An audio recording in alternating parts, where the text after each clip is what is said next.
விளம்பர இடைவேளைக்கு பிறகு மீண்டும் நெஞ்சு பொறுக்குதல் நிகழ்ச்சியில் உங்களோடு இணைவதில் மகிழ்ச்சி. எப்பவுமே நம்முடைய நிகழ்ச்சியில் பாதிக்கப்பட்டவர்களை அழைத்து நம்ம கேட்பது வழக்கம். அந்த வகையில் சமீபத்தில் பெரம்பூர் பணிமனையில் தற்கொலை செய்து கொண்ட அனந்தராமன் அவர்களுடைய மனைவி தேவி அவர்கள் நம்ம மத்தியில் வந்திருக்காங்க. சொல்லுங்கள், உங்கள் கணவருக்கு என்ன மாதிரியான மன உளைச்சல் ஏற்பட்டது? பணியில் என்ன மாதிரியான சுமை?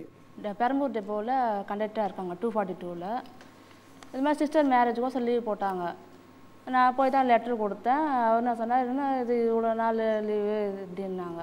இல்லைங்க, அது மாதிரி லீவு சிஸ்டர் மேரேஜுக்கோசரம் அப்படின்ட்டு இவ்வளோ நாள்லாம் லீவ் போட்டுட்டு நான் உங்கள் வீட்டு உங்கள் அப்பா வீட்டு வேலையா அது மாதிரி எல்லாம் சொல்லிவிட்டு லீவெலாம் தர முடியாது நீ போ அப்படின்ட்டாங்க. சரி நானும் வந்துட்டேன். இவர்கிட்டையும் சொன்னேன், எங்கள் வீட்டுக்காரர்கிட்டையும் இந்த மாதிரிலாம் சொல்கிறாங்கப்பா அப்படின்ட்டு. சரி 2 நாள் கழித்து இவங்க போயிருக்கிறாங்க.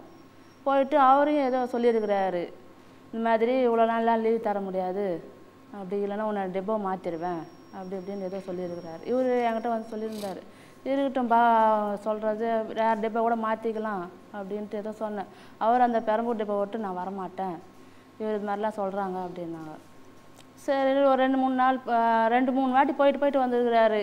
இவர் ஒரு மாதிரியாக வீட்டுக்கு வருவார், ஒரு சோகமாக சாப்பிட மாட்டார், தூங்க மாட்டார், இதே டென்ஷனில் இருக்கார். அன்றைக்கி 20ஆம் தேதியும் டெப்போவுக்கு போயிட்டு வரதான் போனார். போயிட்டு மத்தியானம் ஃபோன் பண்ணுறேன், எடுக்கவே இல்லை. மத்தியானம் ஆச்சு, நைட் ஆச்சு, ஃபோனை எடுக்கலை.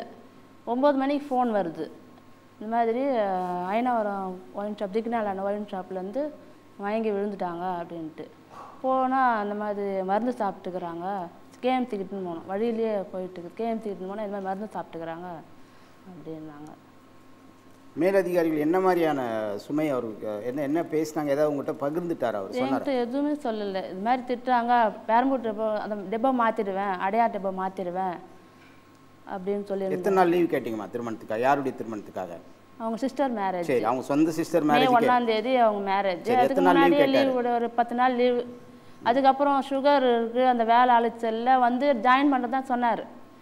சுகர்ன்று கால் எரிச்சல், நடக்கவே முடியல அவரால். சரி கொஞ்ச நாள் லீவ் போடலான்ட்டு போய் அதுக்கு தான் போய் கேட்க போய்க்கிறாரு. தரக்குறைவாக பேசிக்கிறாங்க மேல் அதிகாரி. இப்போ தொலைக்காட்சியில் அந்த செய்தியை பார்க்கின்ற போது அங்கே இருக்கிற மற்ற ஊழியர்கள் எல்லாமே சேர்ந்து ஒரு போராட்டம் மாதிரியே அந்த அதிகாரிக்கு, ஏன்னா தொடர்ந்து இந்த மாதிரி வந்து ஓட்டுநர்களையும் நடத்துனர்களையும் வந்து அவங்க வந்து பிரச்சனை பண்ணிகிட்டே இருக்காங்க, மன உளைச்சலுக்கு ஆளாக்குறாங்க அப்படின்னு சொல்லிட்டு அப்படின்னு பத்திரிக்கையில் எல்லா பத்திரிக்கையிலும் வந்தது அது. சரி, இப்போ என்ன அரசு எதுனா நடவடிக்கை எடுத்துச்சுமா? இந்த மாதிரி எந்த ஒரு நடவடிக்கையும் அவங்க மேலே ஆக்ஷனும் எடுக்கலை, கம்ப்ளைண்ட்டும் பண்ணிட்டு போலீஸ் ஸ்டேஷனில் எந்த ஒரு நடவடிக்கையும் எடுக்கலை. அவங்க எந்த ஒரு நிதி ஒரு உதவியும் பண்ணல. ஏதாவது நிவாரணம் அது கொடுத்தாங்களா? ஏதாவது நிவாரண தொகை அந்த டெப்போலேருந்து ஏதோ 7000மோ என்னவோ கொடுத்தாங்க. அதில் எதெல்லாம் செய்ய முடியுமா? எத்தனை பசங்க உங்களுக்கு? 2 பசங்க, ஒரு பொண்ணு ஒரு பையன். சரி, எந்த ஒரு நிவாரணமும் எங்களுக்கு கிடைக்கல. அது கொஞ்சம் சீக்கிரம் கிடைத்தா எங்களுக்கு நல்லாயிருக்கும், வேலையும் நிவாரணமும். நீங்கள் போய் கேட்டிங்களாமா இந்த மாதிரி ஏதாவது மனு கொடுத்தீங்களா எங்களுக்கு நிவாரணம் வேணும்? எல்லாருக்கும் கொடுத்துருக்குறோம், எல்லா இடத்துக்கும் எழுதி போட்டிருக்கோம். இன்னும் அதுக்கான எதுவும் வரல. யாரா இருக்கு அந்த துறை சார்ந்த அமைச்சரை பார்த்தீங்களா? எல்லாரையும் பார்த்தாச்சு. எல்லாருக்கும் லெட்டர் எழுதி போட்டிருக்கோம், அதுக்கு ஒன்று ரிப்ளையும் வந்துருக்குது. அதெல்லாம் எடுத்துன்னு போய் கொடுக்கணும் ஆஃபீஸில். இந்த குறிப்பிட்ட மேலதிகாரியினுடைய ஒரு சுமையினால தான், அவர் கொடுத்த தொந்தரவுனால தான் இவர் மன உளைச்சல் ஆளாக இருக்காருன்னு சொல்கிறாங்க. அவர் மேலே நீங்கள் ஏதாவது கம்ப்ளைண்ட் கொடுத்துருங்க? கிருஷ்ணன்றவர் அவர் கம்ப்ளைண்ட் கொடுத்துருங்க போலீஸ் ஸ்டேஷனில். ஆனால் எதுவும் நடவடிக்கை எடுக்கலை, இது வரைக்கும் எடுக்கல. சரி, விஜயரங்கம் சார், நீங்கள் வந்து ஒரு வங்கியினுடைய ஒரு மேல் அதிகாரியாக இருந்திருக்கீங்க. உங்களுக்கு என்ன மாதிரியான பணிச்சுமைகள் இருந்தது? நீங்கள் எப்படி உங்களால் நேர்மையாக செயல்பட முடியுதா, இல்லை உங்கள் காலகட்டத்தில் ஏதாவது உங்களுக்கு பிரச்சனை கொடுத்தாங்களா? மதுரை கிளையில் மேனேஜராக இருந்தப்போ பெரிய அதிகாரி, சீஃப் ஜெனரல் மேனேஜருக்கு பிரைவேட் செக்ரட்டரியாக இருந்த ஒரு பெரிய அதிகாரி, அவர் நண்பர் தான். நான் என்ன சொல்றேன், சார் இன்ட்ரடியூஸ் பண்ணி கையெழுத்து போடுங்க, பின்னால் எல்லாம் பிரச்சனை வந்துச்சு. ஏன்னா ரீஜனல் மேனேஜர் வந்து நான் கொடுத்த ஸ்டேட்மெண்ட்டை கன்ஃபார்ம் பண்ணுறாரு. சரி, அவர் 1, 2, 3 எல்லாம் அவருக்கு வந்து எக்ஸ்பீரியன்ஸ் இல்லை. 15 கிலோமீட்டர் தள்ளி இருக்குது, அங்கே பக்கத்துலேயே அரசு உரிமையாக்கப்பட்ட இந்தியன் பேங்க் பிரான்ச் இருக்குது. ஏற்கனவே ஒரு பிஸ்னஸில். சரி, அதை விடுங்க, உங்களுக்கு நடந்த பிரச்சனை கரெக்டாக சொல்லுங்க. ரீஜனல் மேனேஜர் ஒத்துக்கிட்டு கன்ஃபார்ம் பண்ணிட்டார்.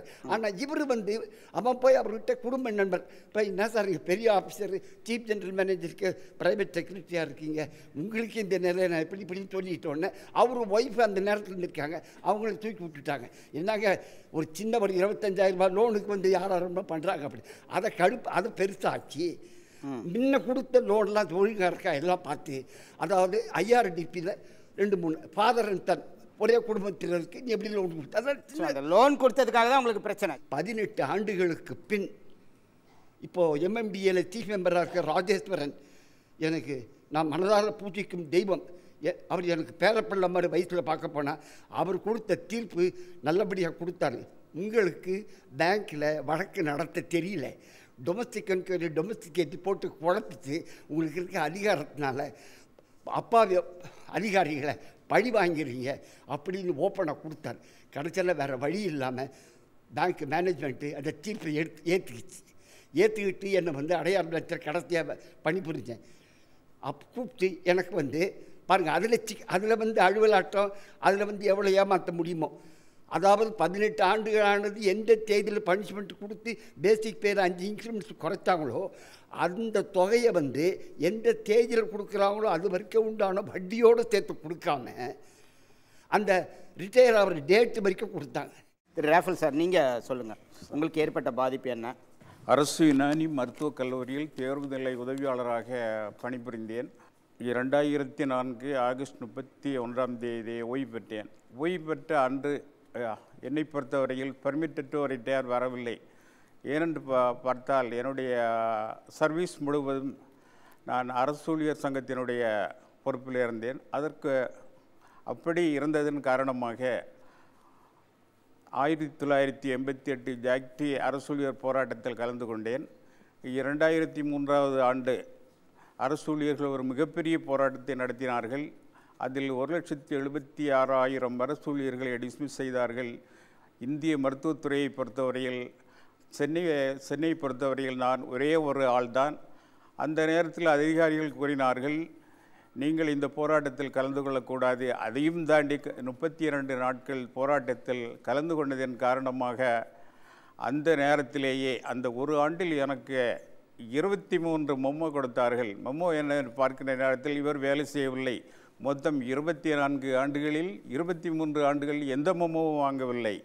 ஆனால் ஒரு அதிகாரி வந்த நேரத்தில் 23 மெமோ வாங்கினா. அதனுடைய காரணம் என்னவென்று பார்க்கிற நேரத்தில் அந்த அதிகாரியை பொறுத்தவர் அவர் லஞ்சம் வாங்கக்கூடிய ஒரு அதிகாரி.